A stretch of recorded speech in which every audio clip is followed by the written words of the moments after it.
sou Carlos Cirne e esse é o primeiro episódio da oficina Cinema em Cartaz. Durante 12 episódios, a gente vai conversar a respeito da arte do cartaz na história do cinema, abrangendo 4 pontos fundamentais. O histórico, com uma linha do tempo a partir do século XIX, e a evolução do material promocional para filmes, ou seja, a história do cinema pelas imagens de divulgação. Os artistas identificando os maiores expoentes entre os desenhistas e ilustradores das artes de cartazes internacionais e brasileiros. A teoria das cores, com o impacto da cor e do texto no produto final. E os temas, com o estudo de gêneros, composições clássicas, imagens recorrentes e clichês. E também o que não fazer. Uma dica: se achar necessário, congele a imagem para observar melhor os cartazes.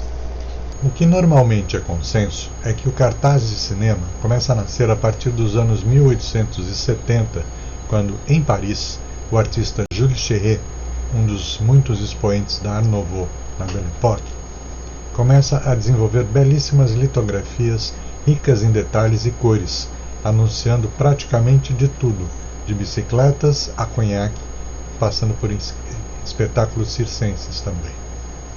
Litografia é um tipo de gravura feito a partir de uma base de pedra, onde o artesão desenha uma matriz que permite grandes tiragens de cópias.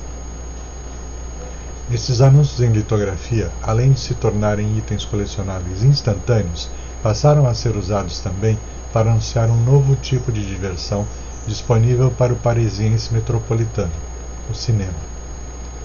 Aquele que é considerado o primeiro cartaz de cinema foi desenhado por Chéret em 1890 para uma série de curtas-metragens chamados Projections Artistiques, com a imagem de uma bela jovem segurando um cartaz onde constavam as datas e os horários das projeções dos curtas-metragens.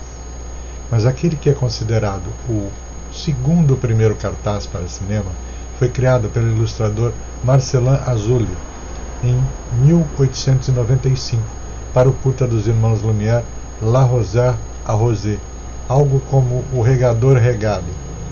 A importância desse cartaz é que ele é o primeiro caso de um pôster criado para um filme específico e não para uma série de filmes ou um evento de exibição.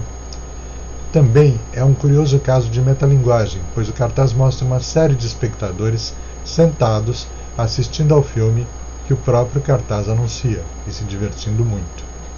Louis e Auguste Lumière, fotógrafos e fabricantes de películas fotográficas, registraram em 13 de dezembro de 1895 o cinematógrafo, um aparelho de filmar e projetar cinema inventado por Léon Boly em 1892, que teria perdido o registro da patente. Eles são considerados os inventores da sétima arte, junto com Georges Méliès, também francês, sendo este último visto como o pai do cinema de ficção. Louis e Auguste eram ambos engenheiros e também se dedicaram à atividade cinematográfica, produzindo alguns documentários curtos, destinados à promoção do invento, embora acreditassem que o cinematógrafo fosse apenas um instrumento científico, sem futuro comercial. O cartaz tem por função promover o filme, sendo confeccionado em vários tamanhos, formatos e conteúdos no mercado local e internacional. Sua forma, desde o princípio, é uma composição de imagem e texto, do desenho à fotografia, com o desenvolvimento da linguagem visual. Até os anos 1990, o desenho e a fotografia eram os usuais. Os métodos gráficos digitais modificaram este panorama. A aplicação dos cartazes pode ser externa e interna à sala de projeções, além de ser usado também em pressbooks e material promocional em geral. Desde as primeiras exibições públicas, o cartaz informa ao espectador o que ele está por ver na tela, ou não.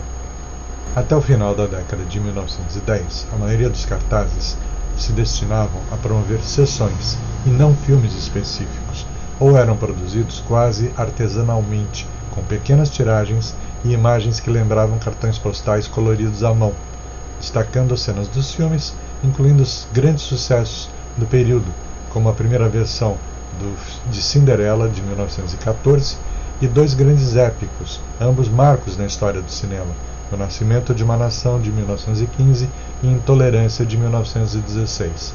A década de 10 gerou ainda alguns dos primeiros astros globais, como a onipresente atriz Theda Bara, aqui vista em Cleópatra, em 1917. Nos anos 1920, apogeu do cinema mudo, grandes obras arquitetônicas começaram a substituir as instalações mais simples onde os filmes eram exibidos, e os cartazes passaram de simples anúncios a verdadeiras obras de arte. No período, eram geralmente compostos por belas ilustrações baseadas em cenas dos filmes.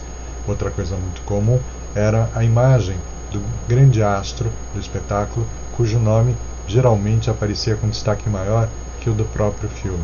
Eram eles que atraíam a atenção do público. Vejam alguns exemplos. Os cartazes do Gabinete do Dr. Caligari, Douglas Fairbanks, Charlie Chaplin, em grande destaque, os cartazes da primeira edição de Os 10 Mandamentos de Cecil B. DeMille, Ben-Hur, e o belíssimo cartaz de Encoraçado Potemkin, aquele que provavelmente é o cartaz mais conhecido da história do cinema, que é o do filme alemão Metrópolis. Wings, o primeiro filme a receber o Oscar de melhor filme, e 2 cartazes para o cantor de jazz, ambos do mesmo período, com 2 linguagens completamente diferentes. Os anos 1930 trazem, numa tendência que acompanhava as belas artes, cartazes que começavam a assumir um estilo Art Deco, favorecendo formas geométricas e cores mais ousadas. Outra mudança notável no período é o abandono de imagens com fundos elaborados e a adoção dos fundos mais chapados e claros, com a substituição das cenas retratadas por imagens dos personagens principais, os astros do filme. Curiosamente, apesar da Grande Depressão, o público de cinema aumentou no período, porque, além do escapismo que o veículo representava, o custo do ingresso era baixíssimo, cerca de $1. Uma família inteira poderia passar um mês, em 1930, com o preço médio atual do ingresso nos Estados Unidos, de cerca de $12, algo em torno de R$65. Os anos 30 também foram conhecidos como a década dos monstros. Então, você tem a primeira edição de Drácula, Frankenstein, a Múmia e o maior monstro de todos, que é King Kong, que acabou se tornando um clássico, tanto na sua linguagem visual, quanto em toda a semântica da história. E, neste ponto, a valorização do trabalho de Fred Astaire e Ginger Rogers, que juntos fizeram uma dezena de filmes, entre eles os 3 primeiros que estão aqui, The Gay Divorcee, Top Hat e Roberta, levando em conta que os trabalhos gráficos são geralmente todos muito claros, com imagens reforçadas na diagonal e cores tendendo ao amarelo, para dar uma leveza e alegria para o conjunto. Outra grande surpresa dos anos 30 foi Branca de Neve e os 7 Anões, aqui em 2 artes diferentes do mesmo filme, que teve um papel de destaque tão grande na filmografia americana que chegou a ser agraciada com um Oscar acompanhado de 7 pequenos Oscars, numa alusão ao enredo do desenho animado. Outra situação clássica no período era o filme épico por excelência, que é O Vento Levou. Greta Garbo, na personificação de Ninotchka, o primeiro filme onde ela aparece rindo, que se tornou até o mote do filme na campanha promocional, que dizia Garbo ri. E uma imagem de Bette Davis com a sua característica sombria e de muita força. Ainda na ressaca da Grande Depressão, nos anos 1940, o mundo se engajou na Segunda Guerra Mundial e os estúdios responderam tentando criar uma atmosfera de patriotismo, especialmente nos Estados Unidos, que ainda estavam apartados do conflito em seu começo. Apesar de se manterem bastante ocupados, os estúdios tiveram seus orçamentos bastante diminuídos e o número de espectadores também caiu, principalmente ao final da década, com o advento da televisão.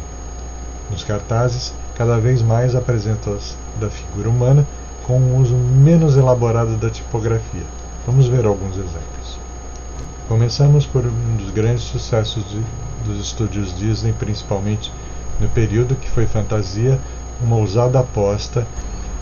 As Comédias Malucas, protagonizadas aqui por Cary Grant e Rosalind Russell. Dois exemplos de cartazes, um mais elaborado, a 4 cores, e um com impressão a 2 cores sobre papel colorido, o que barateava e facilitava na hora de você produzir em grande escala.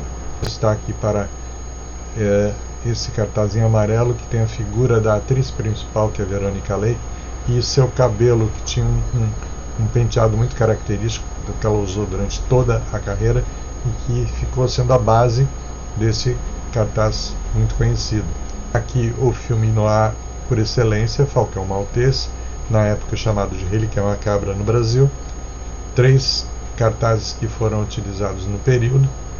Aqui um dos filmes mais cultuados de todos os tempos, que curiosamente não tinha um cartaz em formato de uma folha, mas sim essa versão quadrada ou uma versão em lobicard, ambas muito utilizadas. Aqui 3 exemplos clássicos também, tanto Laura como Pacto de Sangue são 2 cartazes muito feios para 2 filmes muito bons. Os desenhos são descuidados, e esses são cartazes originais de época.